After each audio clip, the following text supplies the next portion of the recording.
moi, c'était la liberté. La liberté de pouvoir faire ce que je veux, comme je veux. Joanne a été éducatrice à la petite enfance pendant 29 ans. Il y a 2 ans, elle a décidé de fermer son service de garde éducatif en milieu familial privé, les Petits Trésors à Saint-Lin, à la suite de l'adoption de la loi 1 par le gouvernement du Québec qui oblige tous les services de garde en milieu familial à obtenir une reconnaissance du gouvernement. Parmi les exigences à respecter, on retrouve notamment la formation obligatoire et on ajoute à ceci une formation de perfectionnement annuel et avoir aussi un programme éducatif favorisant le développement de l'enfant. Elles seront soumises en plus à la surveillance d'un bureau coordonnateur avec 3 visites à l'improviste par année. Mais moi, c'était plus le fait, ah, le gouvernement ne veut pas qu'on sorte aujourd'hui, on va pas dehors. Il fait trop chaud. Mais oui, mais moi, j'ai plein d'arbres. Pourquoi moi, je n'irais pas dehors? Moi, je juge que je les installe à l'ombre. On est super bien.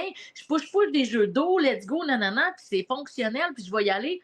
Pourquoi que j'ai pas le droit d'aller dehors, moi?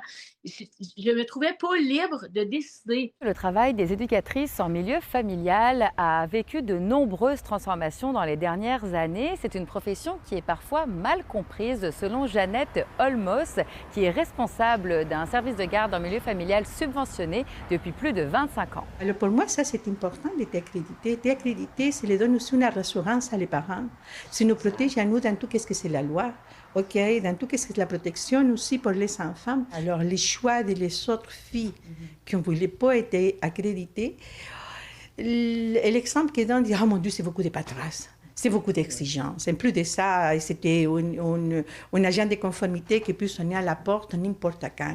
Ah, il faut que je passe à les empêchements d'antécédents à ma famille. La loi 1 entre en vigueur le 1er septembre, mais aujourd'hui, le gouvernement du Québec a accordé un sursis aux services de garde éducatifs en milieu familial qui sont actuellement dans le processus pour obtenir une accréditation. Par courriel, le ministère de la Famille m'explique que l'objectif du projet de loi 1 qui a été adopté en 2022 est d'accroître la qualité du réseau afin d'assurer la sécurité des tout-petits.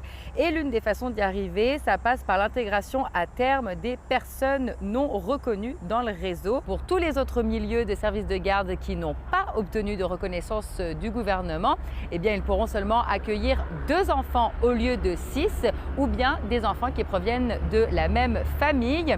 Actuellement, partout au Québec, on parle d'un peu plus de 1000 services de garde en milieu familial qui ne sont toujours pas accrédités. À Montréal, Juliette Poirot pour Nouveau Info.